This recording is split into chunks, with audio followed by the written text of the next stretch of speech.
Police के साथ मिली हुई थी। इमरान खान ने आज तक आसमा रानी के ऊपर उनके घर तक वो नहीं गए, उनके खानदान से इजहार यकजहती तक नहीं की। 4 साल जो आसमा है उसके घर में वो आज तक नहीं गए। आसमा का मुजरिम, दोनों आसमा का मुजरिम जो है वो आजाद फिर रहे हैं, उनके कातिल जो है वो आजाद फिर रहे हैं।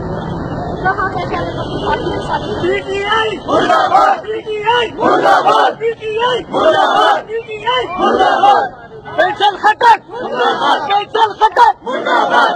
खटक कहता है कि ऐसे वाकयात तो होते रहते हैं। माशाल्लाह जो उनकी स्टेटमेंट मैंने देखी उसका तो सुप्रीम कोर्ट को उनको नाअहल करना चाहिए, ताहयात उनको नाअहल करना चाहिए।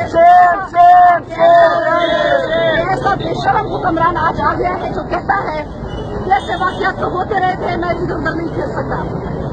तो ये जो मुजरिम है, अगर आप ऐसे इरशादात फरमाएंगे तो मुजरिम को तो और बदलाव मिलेगी, उससे कौन सा कानून को खौफ पैदा होगा।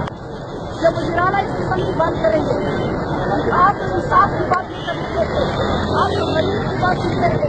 कहाँ है वो तब्दील के लोग काम की सरकारी हेलीकॉप्टर में तो वो लड़कियां तो जा सकते हैं, लेकिन आसमा रानी और आसमा की तरफ नहीं जा सकते। शरीफा बीबी का जो कत्ल है वो भी आजाद मिल रहा है, क्योंकि वहाँ का जो मिनिस्टर है इमरान खान का जो पसंदीदा मिनिस्टर है, वो इमरान के नारे लगाएंगे, गया तेरा शो इमरान, गो इमरान, गो गया तेरा शो इमरान, गो इमरान, गो इमरान, गया तेरा शो इमरान, गो इमरान, गो इमरान, गया तेरा शो इमरान, गो इमरान, गो इमरान, गया तेरा शो इमरान, गो इमरान, गो इमरान, गया तेरा शो इमरान, गो इमरान, गो इमरान। आखिर में यहाँ पे ये सब मजदूरों की आवाज है, पाकिस्तानियों की आवाज है, ये सिर्फ एक पार्टी की आवाज नहीं है। बिल्कुल ये आसमा रानी के कातिलों को